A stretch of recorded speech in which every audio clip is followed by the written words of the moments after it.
All right, everybody, welcome to BO Boys for Friday, December 29th. Fuck it.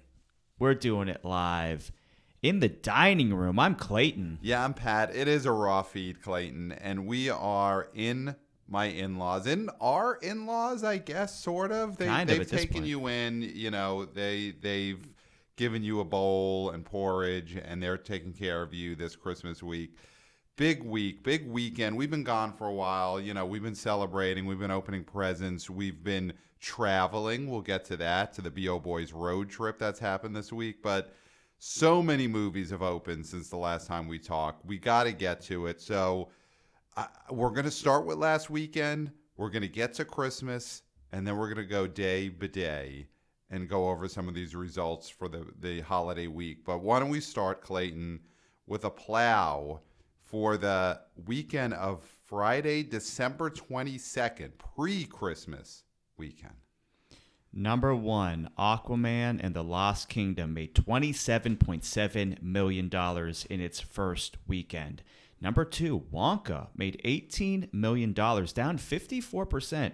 It added 10 theaters. It's at $75.5 million in its second weekend.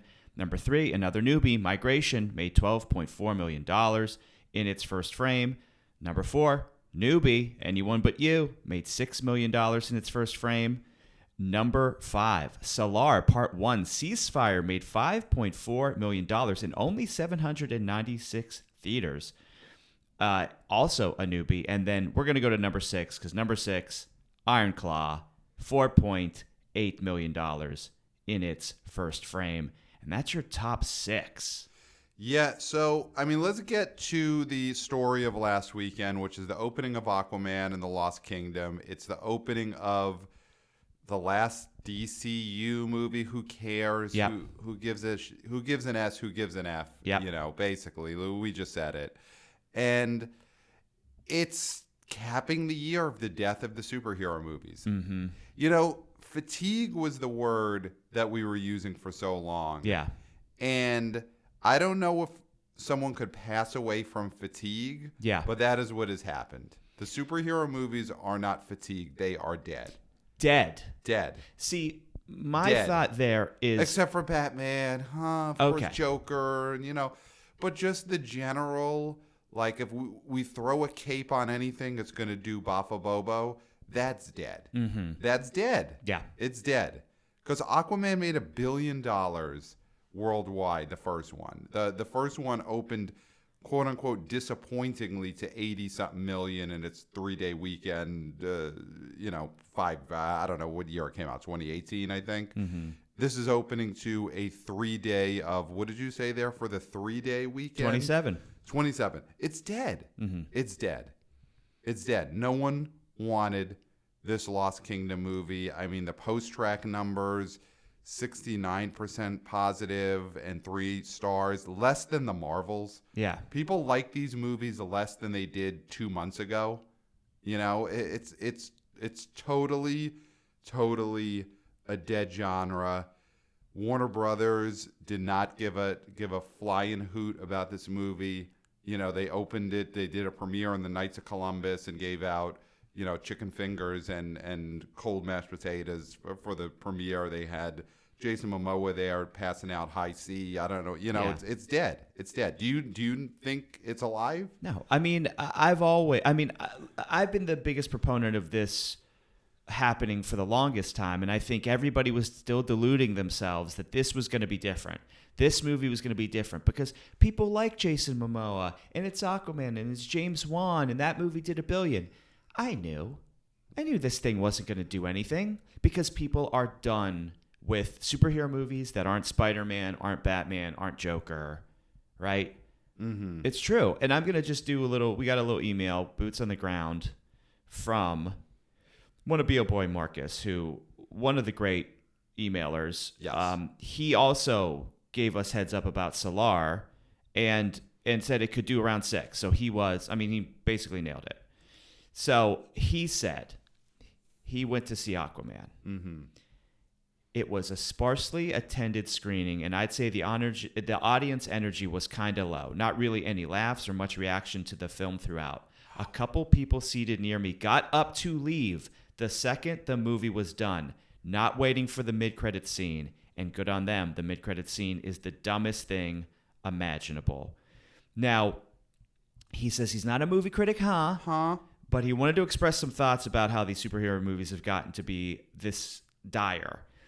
And he's just, there's another bad guy you have to stop. And then they add all this gobbledygook that makes no sense and has no sort of real resonance in the future. Mm-hmm. And so regular general audiences aren't wanting to follow some sort of continuity. Right.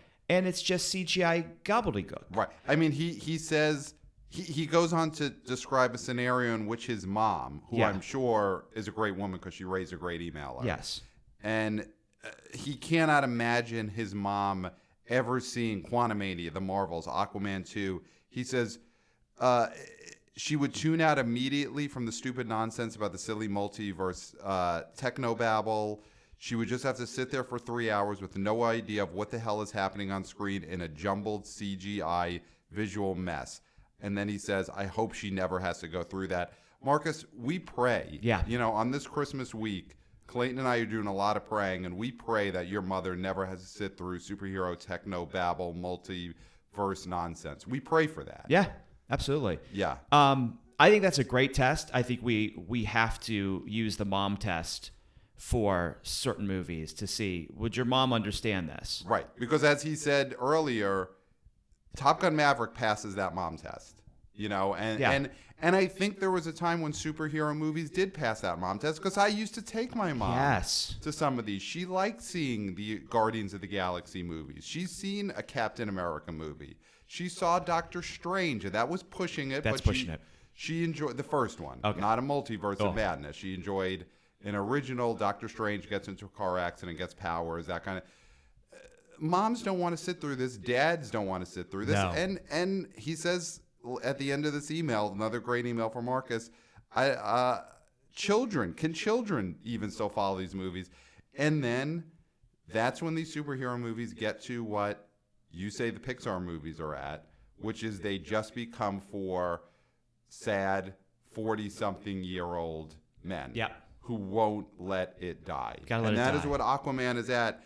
I mean, we're going to go through the day-by-days in a bit, but just talking about Aquaman, it had the disappointing opening weekend, $28 million 3-day, $40 million 4-day. And then if you start looking through these day-by-days for the weekday results, on Monday, it goes to number 2. We'll get to what the number 1 on Christmas Day was in a bit. On Tuesday, it's number 2. On Wednesday, Aquaman and the Lost Kingdom falls to number 3 in the daily rankings for this past Wednesday, December 27th. These, and that's what we have up to right now, are the Wednesday results. Aquaman is not going to have big legs. No. It's doing the fact that every day this week is a weekend. It's going to make extra money because of when it opened.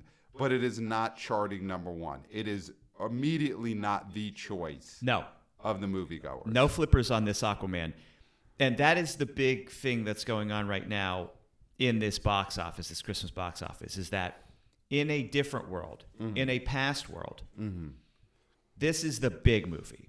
Yes. This is the big movie. It's the big whale. It's the shark. And all the other guppies are swimming around it. Now, Wonka's a big guppy, making lots of money. Color Purple, we'll talk about it. Another big guppy. But Aquaman should have been the man. It should have been the man. And it's not. And that is bad for box office because this movie should be number 1 with a bullet. Number 1 by a far stretch. And then the runoff should go to the other movies. Yes. But that's not happening. Yes. This should be The Force Awakens, and Wonka should be the Jumanji Welcome to the Jungle. And then you would have, Anyone But You being sisters. Yes, exactly. Except, is Aquaman and the Lost Kingdom, is that sisters? Is that the number 3 movie this holiday season, the way Sisters was the number 3 movie the year that Star Wars Force Awakens opened? It feels that way. It feels like it's like the third choice during the week. It's coming in number 3 by Wednesday. Yeah. Listen, this movie is at, as of Wednesday, $52.4 million. There is a good chance that this movie doesn't get to 100 million domestic. I mean, it might just because it's got so many weekend days that it's going to play through like next Monday, Tuesday. And the fact that January's so slow, like, it's going to keep IMAXs by default. Yeah. I don't know if Night Swim is going to take all the IMAXs. Probably not. So this is default money for Aquaman. This is not money based on people wanting this. But it's not going to do well enough just by the act of there's nothing else for this to say, maybe we were early on calling the end of this trend. No, it's over. It's over. It's over. It's over, Johnny. Now, let's talk a little bit just about this Wonka drop here. Okay. Over this weekend. 54%, bigger than we thought. I mean, you were calling Wonka number 1. I was calling Wonka number 1. I thought that it would just have an incredible hold. There was a lot of new stuff coming out, not to make excuse for Wonka. And so I think you had Migration, anyone but you. You had Solar, which was really strong. You had Iron Claw. So again, not that Iron Claw and Wonka cross over that much, but still, families push pull. There's going to be a conversation. What do we want to see, right? So there are going to be people who wanted to see Wonka and didn't because someone wanted to see Migration, right? So when all this new stuff comes, you're going to have these divided houses, right? So I do think this doesn't really matter now because we're seeing how Wonka's doing in the stretch. Yes, doing well in the days. But at the time, 54 seemed like a big drop for something that we thought people were really, really going nuts for. Yeah, and listen, 54% in a normal weekend is a great drop. Yes. For a movie that opened up number 1. Yeah. Movies that open up number 1 usually drop 60% or so, and then they could level out. You know, we've seen huge movies drop more than 60% and then level out and still be hit. So a 54% drop is good. Obviously, you want more than that on a holiday weekend. But the thing about the holidays is not so much the weekend, it's the days. Yes. It's the Mondays where everyone is off, Tuesday everyone is off, Wednesday everyone is off. It's not so much about the Saturday, and, you know, not to make excuses just because I saw this movie, loved this movie, my niece was losing her mind during Hugh Grant Oompa Loompas. Yeah. But Sunday is Christmas Eve. That is a holiday where people stay home and eat all day. Yeah. You know, they Seven fishes. They eat the 7 fishes all day, especially, you know, I'm an Italian American. We eat fishes all day. Wonka's a name with a vowel at the end. Yeah. You know, which is going to draw from the Italians. But that Sunday, they're home. They're not going to see the movie. But they're going to see it Monday, Tuesday, Wednesday, the days. You know, if you look at the days, Wonka got back up to number 1 on Wednesday. Yeah. So this is, no, we don't have to worry about Wonka. Yeah. Boots on the ground a little bit. Another boots on the ground. Great. From Wannabe boy Michael, a.k.a. Waxy. Said, "Morning, boys. Merry Christmas. Thank you. Merry Christmas to you as well." This is from December 24th, so the day before Christmas, known as Christmas Eve. Day of the 7 fishes. Yeah, Day of 7 Fishes. My wife and I went to the theater to see Iron Claw yesterday. While we were there, we saw multiple groups of families in the lobby dressed up in Wonka attire. One family stood out as the dad was dressed as an older Gene Wilder Wonka. Then what I assumed to be the eldest son was in a Johnny Depp Wonka costume, and the mom and the youngest dressed as an Oompa Loompa. So clearly spanning generations, I think this movie will continue to kick ass over the holiday weekend. And Waxy, you are correct. Yeah, he nailed it.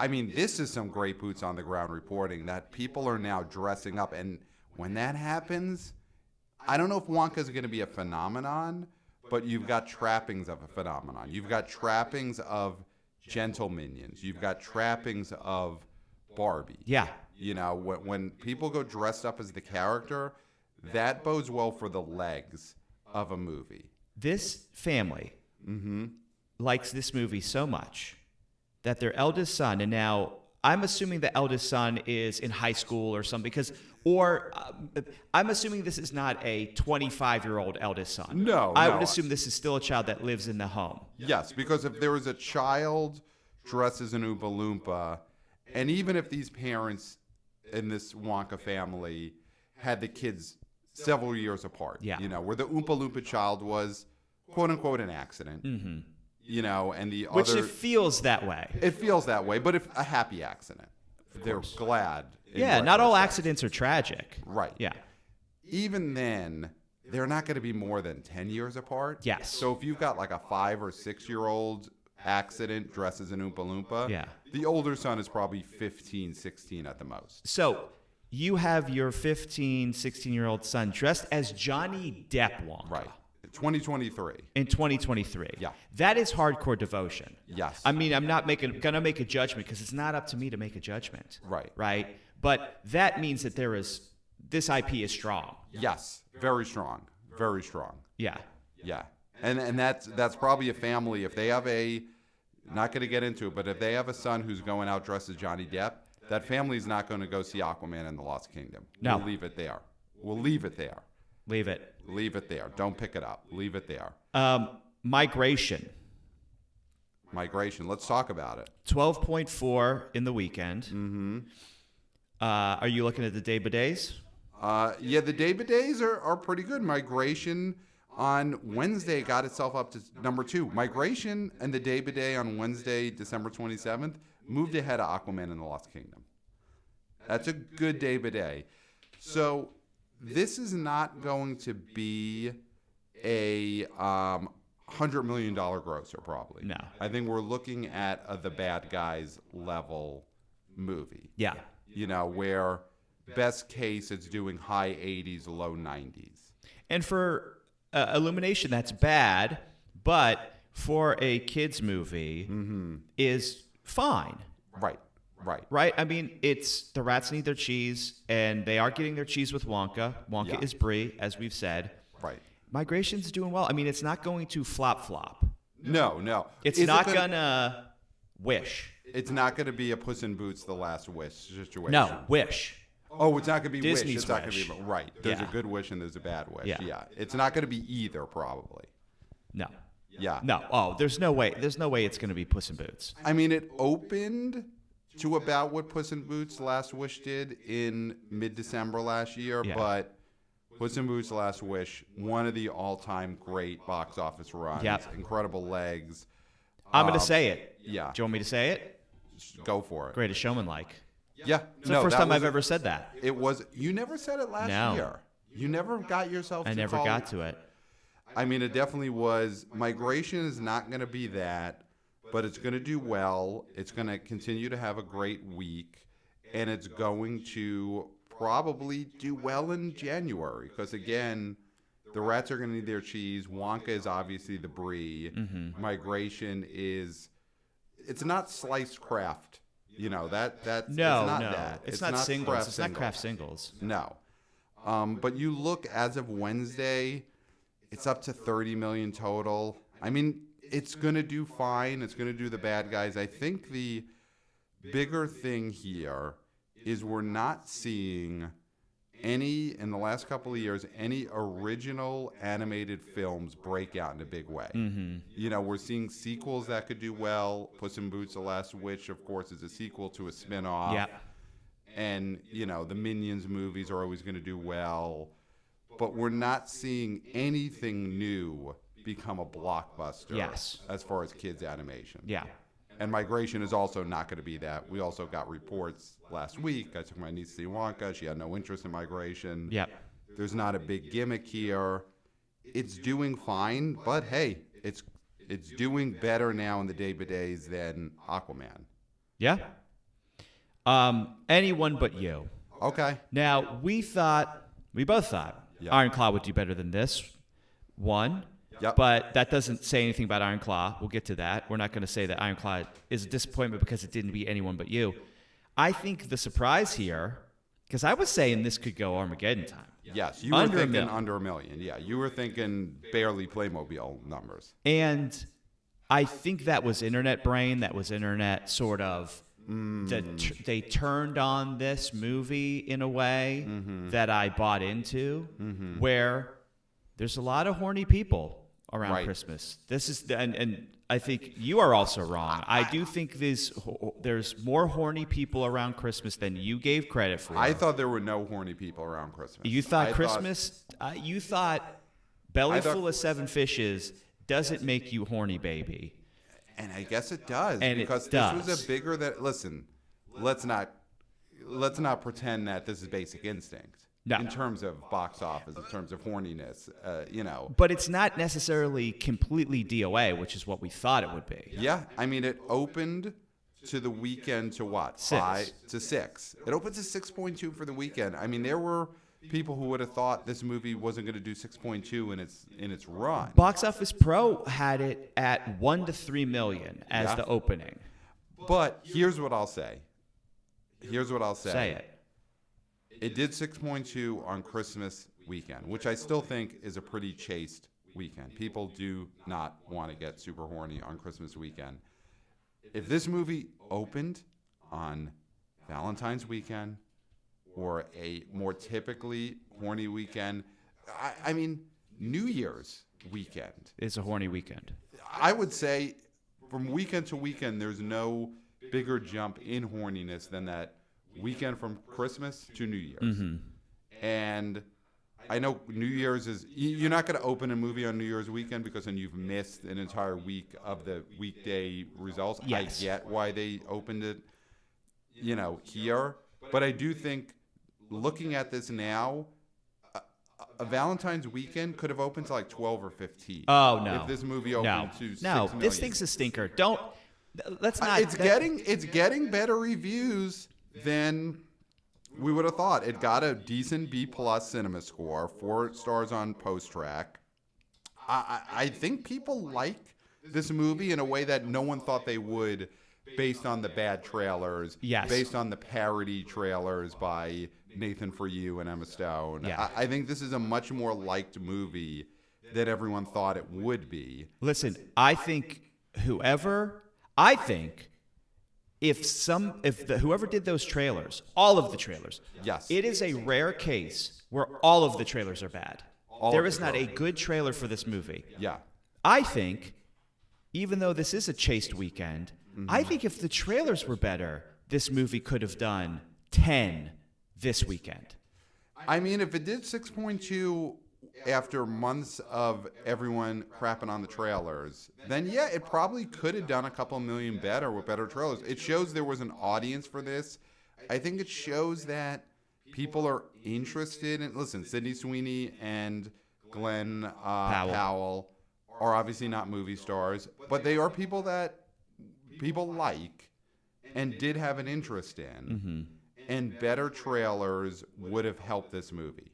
Yeah, whoever made these trailers. Listen, I'm not saying anyone should be fired, and I don't know. I'd say it. Fire them over Christmas. Wow. That bad. Those trailers are that bad. I'd fire them on Christmas Day. Wow. I'd have them think that they were safe. Right. And think, no one's going to fire me on Christmas. Right. And then I fire them on Christmas. I open the presents for my kids with all my kids, my family and stuff, hypothetically. Right. So this is a scenario in which you've got a family and absolutely. So just go with me on this one. Yeah. We've opened the presents, and I say, do you like your presents? Blah, blah, blah. Give me a second. Got to make a phone call. Okay. I call the people who made these trailers, and I say, hey, you should have saw this coming. Wow. And I shit can them on Christmas. On Christmas Day. On Christmas Day. So you're shit canning them from making additional trailers for you. Wow. Yeah. Or they're in the middle of cutting an Anyone But You trailer for when it drops on Netflix. And you're like, stop what you're doing. You're not getting paid for a second of it. And it's that bad that I told them to start cutting the Netflix trailer to mislead them. Oh, but I was like, it has to be done by Christmas night. So whatever you're doing, you have to, you have to stop what you're doing. Right. Get in that edit bay and make this trailer. And so while they're doing that, I say, guess what? Out of here. You're fired, and you're not getting paid. I wouldn't say you're fired because that's like been used. Yeah. But I would say you're shit canned. You're out of here. Right. Wow. Yeah. Wow. That's how bad those trailers are. Those trailers were that bad. Yeah, I mean, the comp here is second act the Jennifer Lopez sort of rom-com that opened in December 2018. That wasn't really a rom-com. It was more of a female empowerment girl boss movie. It was a girl boss movie, exactly. And that opened to $6.4 million December 2018, got itself to 39.2 domestic when all was said and done. If Anyone But You gets itself into the 30s, I think that's going to be looked at as a success for Sydney Sweeney and Glenn Powell. It's not going to be a star-making performance. This isn't Pretty Woman. It's not Pretty Woman with Julia Roberts. That's not happening for Sydney Sweeney with this movie. But we talked a few episodes ago about how this movie could be this plus Madam Web could be a career-killing couple of months for Sydney Sweeney. And I think whatever Madam Web does, this movie has gotten her past that. Yes. I mean, there's a sigh of relief going on in the Sweeney household. Yes. Now. Yes. Yeah, for sure. If this gets itself in the 30s, and here's the other thing. This is a Sony film, right? Anyone But You? I think this is a Sony film. Yes, it is a Sony film. And Sony films, Sony doesn't have its own streamer. They sold Crackle to Chicken Soup for the Soul several years ago. So if you want to see your David Faustino sitcoms, you've got to go to Chicken Soup for the Soul to see the old Crackle. Sony doesn't have a streamer anymore.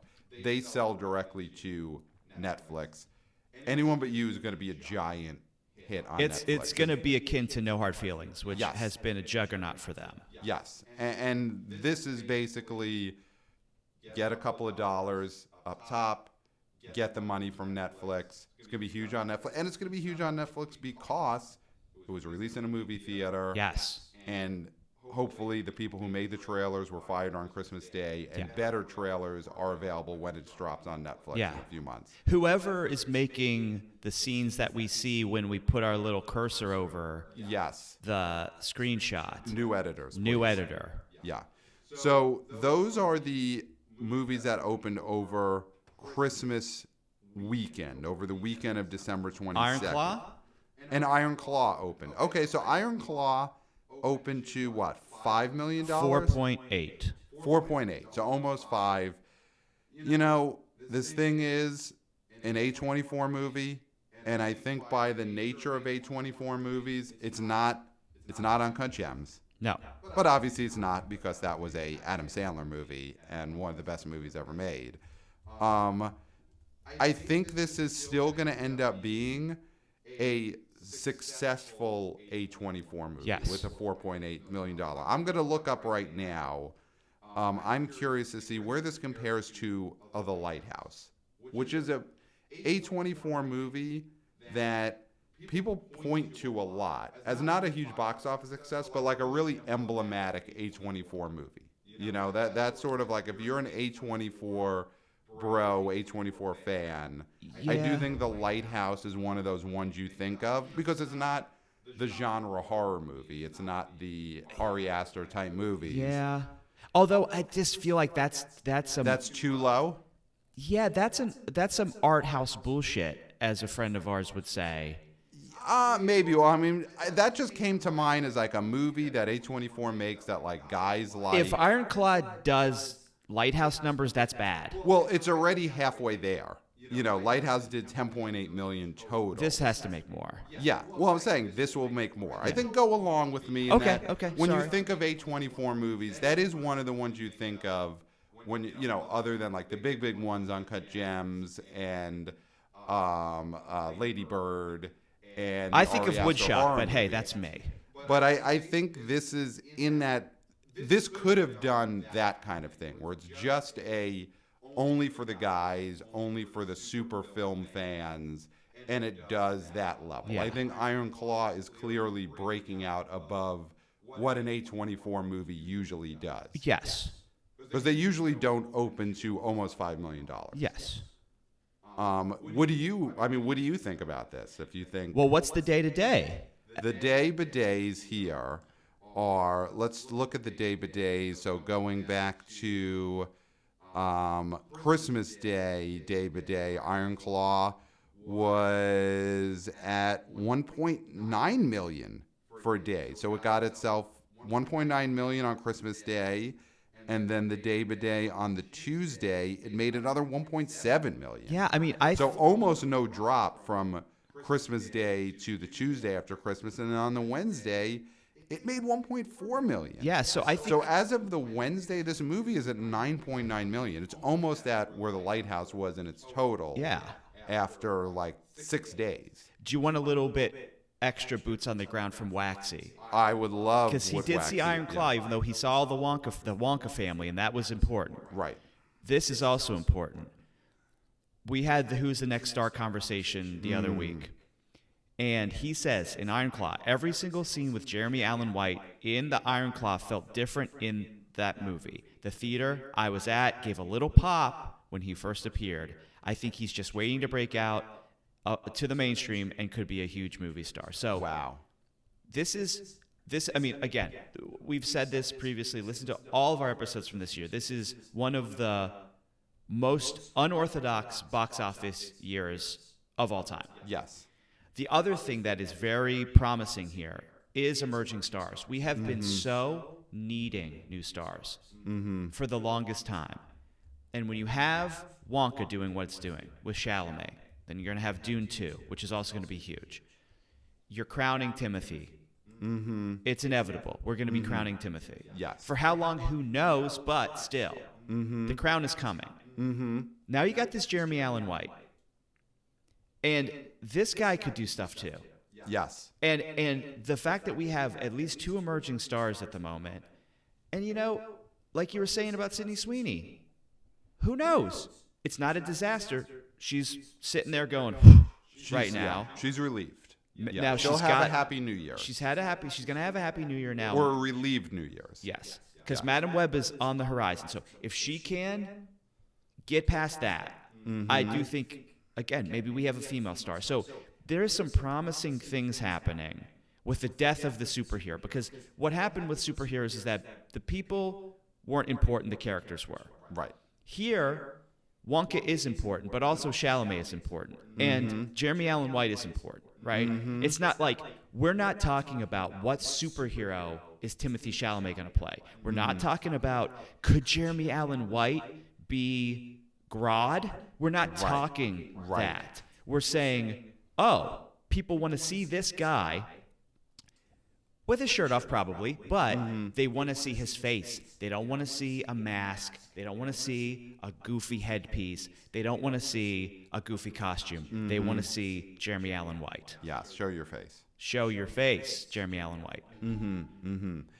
So here, I'm looking now at a list of A24 movies at the box office. Okay. Here's a comp I'll throw out there that maybe is more in line with this. Last year, a big Oscar movie for A24, The Whale. Brendan Fraser won Best Actor for that. Domestically, that made $17.4 million. And that was looked at as a very successful run. Iron Claw, as of Wednesday, is at 9.9. I think it'll do more. It should do more than The Whale. Yeah. I mean, that's pretty big. I mean, here I'm throwing out some A24 domestic totals. The Witch, 25.1 million. Ex Machina, 25 million. The Disaster Artist, 21 million. The Farewell, 17 million. Moonlight, 27 million. I think Priscilla just this past fall, made 20.8 million. It's still in its run, but it's probably going to top out in the low 20s. Yeah.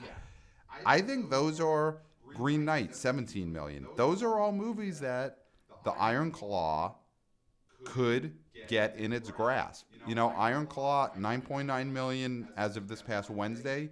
It could do in the 20s. And if it does in the 20s, it's going to pass a lot of very famous A24 movies. You know, something like The Witch could be doable. 25 million could be doable. I think so, because again, like what. And if that happens, then this movie is going to be looked at as a big success. I think that, like we were saying with Aquaman, sort of getting some business because of how dire January and February are.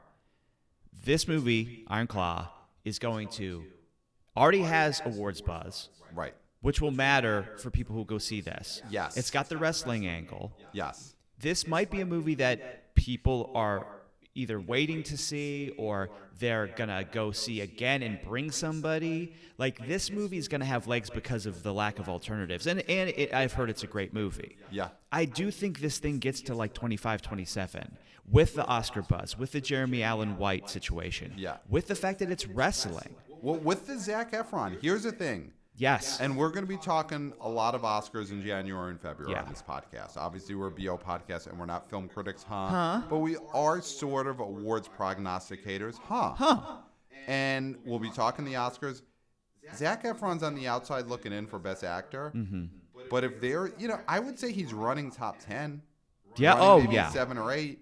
If he gets in there, this box office on Iron Claw could really skyrocket. Yeah. Skyrocket in terms of it could hit 30 million, something like that. But it could really skyrocket. So we'll be following that. And I just want to say something really quick about A24. Yeah. They still do have the stigma of, is this trailer what this movie is? Right. And there's people out there that have been like, I was burned so many times by A24. I haven't drank the Kool-Aid.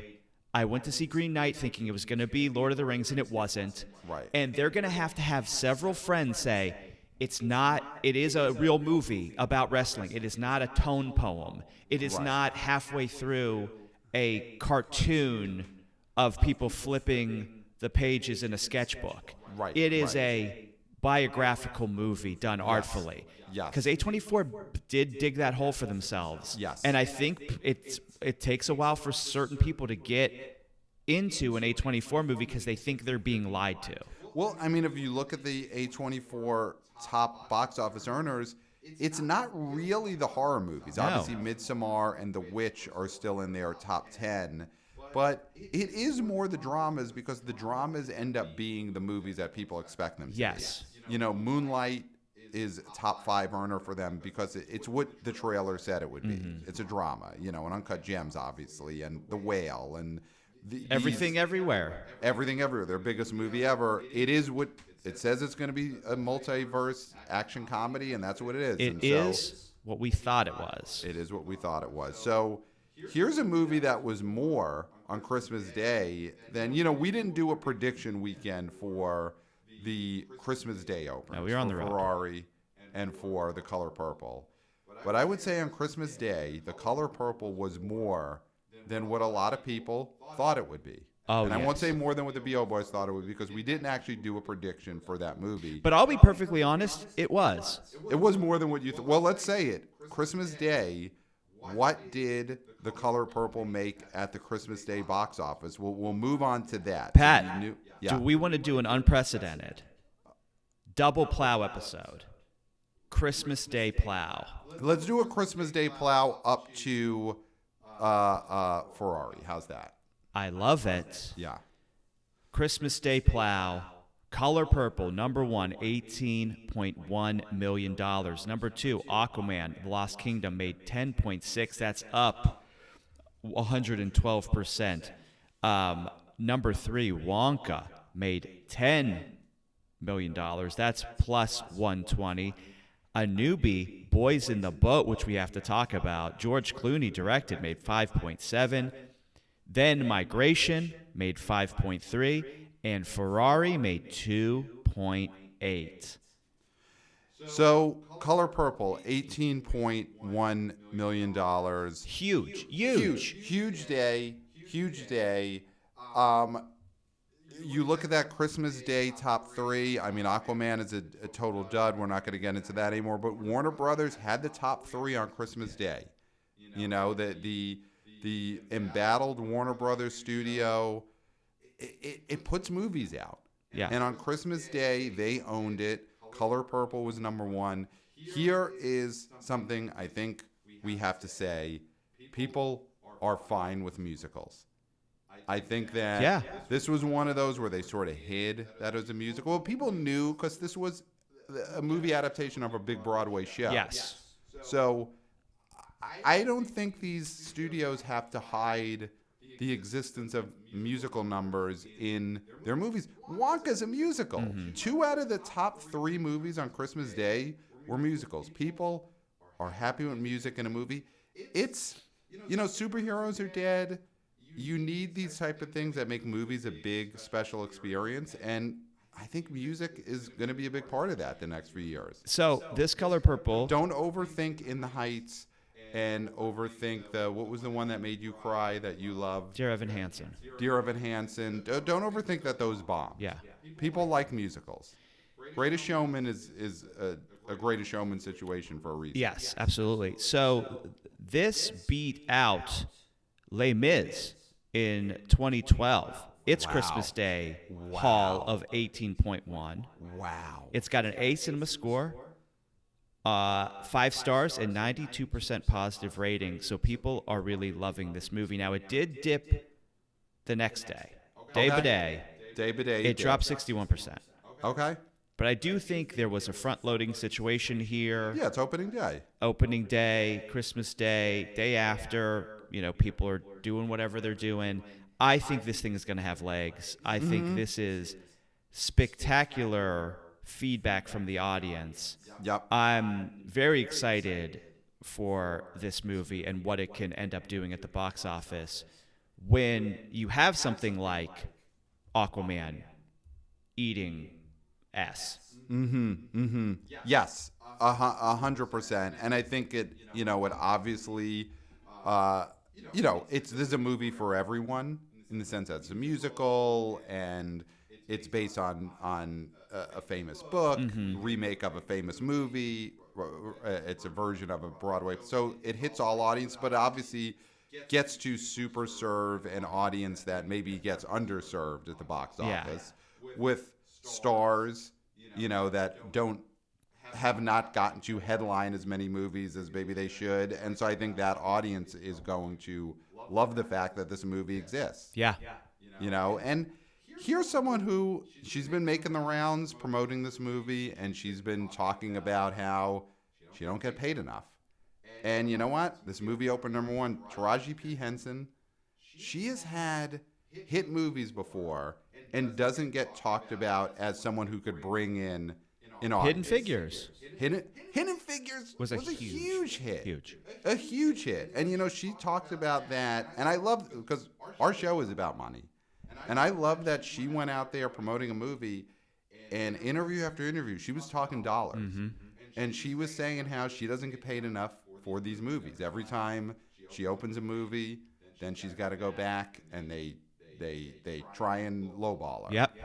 And Hidden Figures is the type of hit movie that should have broken someone as a draw at the box office. And if Color Purple makes $100 million, that's another one that should break Taraji P. Henson as a draw at the box office. So I love that there's a movie star out there talking about dollars and cents when they promote their movies. Pay me. Yeah. Pay me and pay her. $18 million Christmas Day, #1 on Christmas Day, big hit. And again, we'll be talking awards the next couple of months. This really helps this movie for the Oscar noms. Can we talk a nice surprise? Sure. Let's talk Boys in the Boat. Okay, we saw this film. We saw this film. Yeah. And 5.7. MGM. You'd say Amazon. I'd say MGM. Based on a huge bestseller. Yeah. Huge bestseller. And directed by George Clooney. Yes. Of ER fame. Yeah. Now, we didn't talk about this in the preview because obviously we didn't have a preview for Christmas Day. Again, one in our mind, if you would have told me 5.7 for this movie, I would have said, go kick rocks. Yeah. But we saw this movie. Yeah. Father-in-law movie. Yep. Request. Yes. The way, it's requested as in, I'd like to see this movie, and then leave it at that. Right. And then not going to beg for it. Not going to force people into a car. Not going to ask a second time. Not going to ask a second time, but you could tell. Yeah. This is the one. Yeah. Not Iron Claw. Nope. Not Ferrari. Not Ferrari, no. Boys in the Boat. Yeah. We went and saw this, and listen, serviceable direction, I'll say. Okay, which is a huge step up for Clooney. Not a critic, so I'm not going to get into the quality, but this hits right where it needs to hit for who it needs to hit. I'll tell you, we saw this film, and we were there with our family, but then across from us or down the aisle was another family. There's a patriarch. There's an older gentleman. He wept at the end of this movie. There's probably a man who didn't weep when his parents passed away. Who didn't weep, when he lost a toe in a sawing accident. Never wept. No. Wept at the end of Boys in the Boat. Clapped at the end of Boys in the Boat. A lot of clapping, which is a very patriarchal thing to do. Yeah, and you have a high threshold for clapping. You're not a movie clapper, but you can respect when the clapping happens in earnest. And this was earnest clapping from an earnest American. Yes. And, claps aren't ticks, huh? Though they are ticks because you got to get a tick to clap. Yeah. So they are ticks. They are ticks. Listen, let's not oversell this. This is not going to be a huge hit. No. I don't think Boys in the Boat is going to get in the Oscar conversation because of its box office. But for a certain audience, this was the pick. And it did better than it could have done. Yes. And this is a movie that it gets Clooney his next, I think the next time there's some airport bestseller that Clooney wants to turn into a mediocre movie, he'll be able to, because they'll look at Boys in the Boat and say, we didn't take a huge bath on this. Just look at Tender Bar, straight to Prime. Mm-hmm. You're watching it while you're buying toilet paper.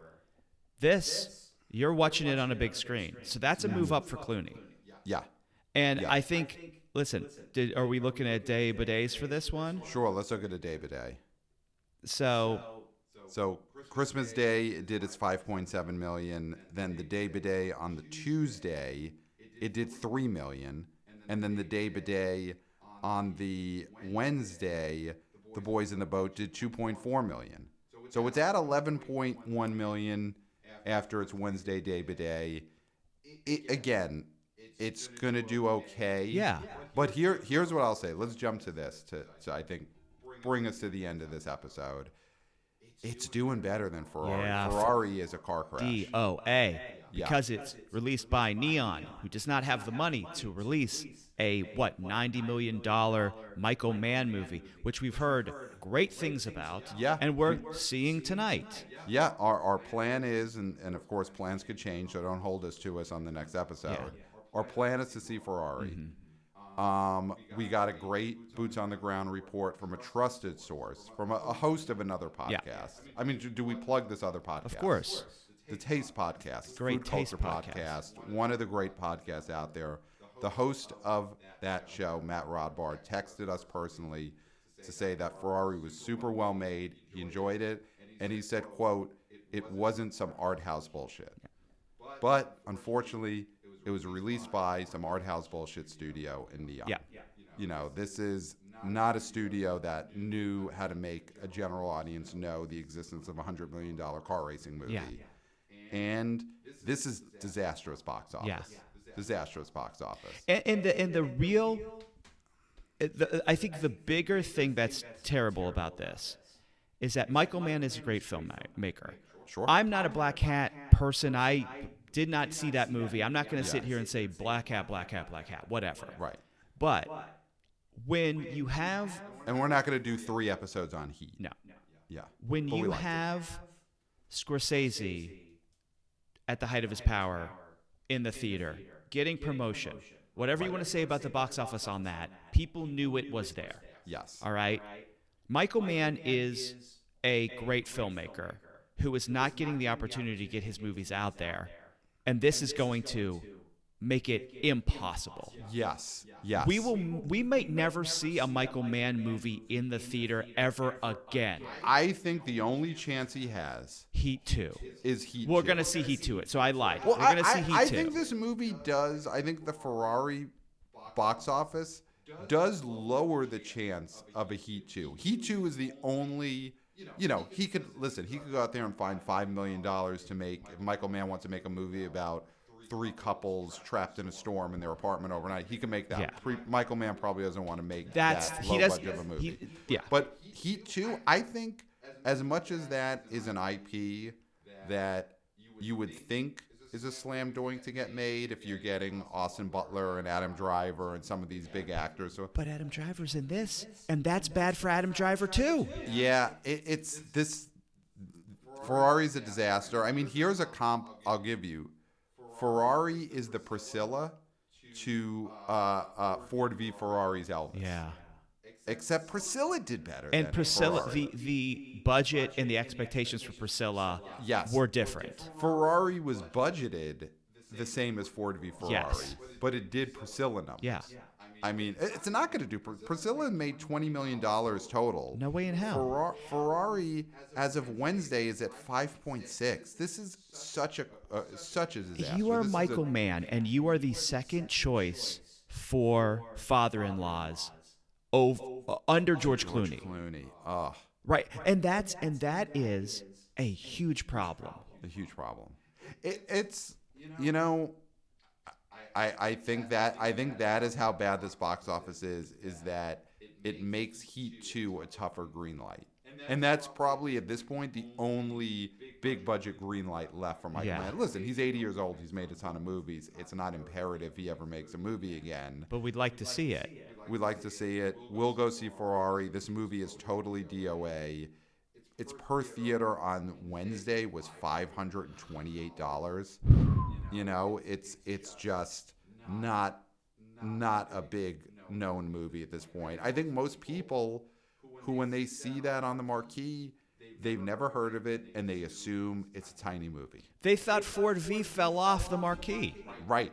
They think it's like, I love that movie, but I have it. I own it on DVD. I own it on physical, yeah.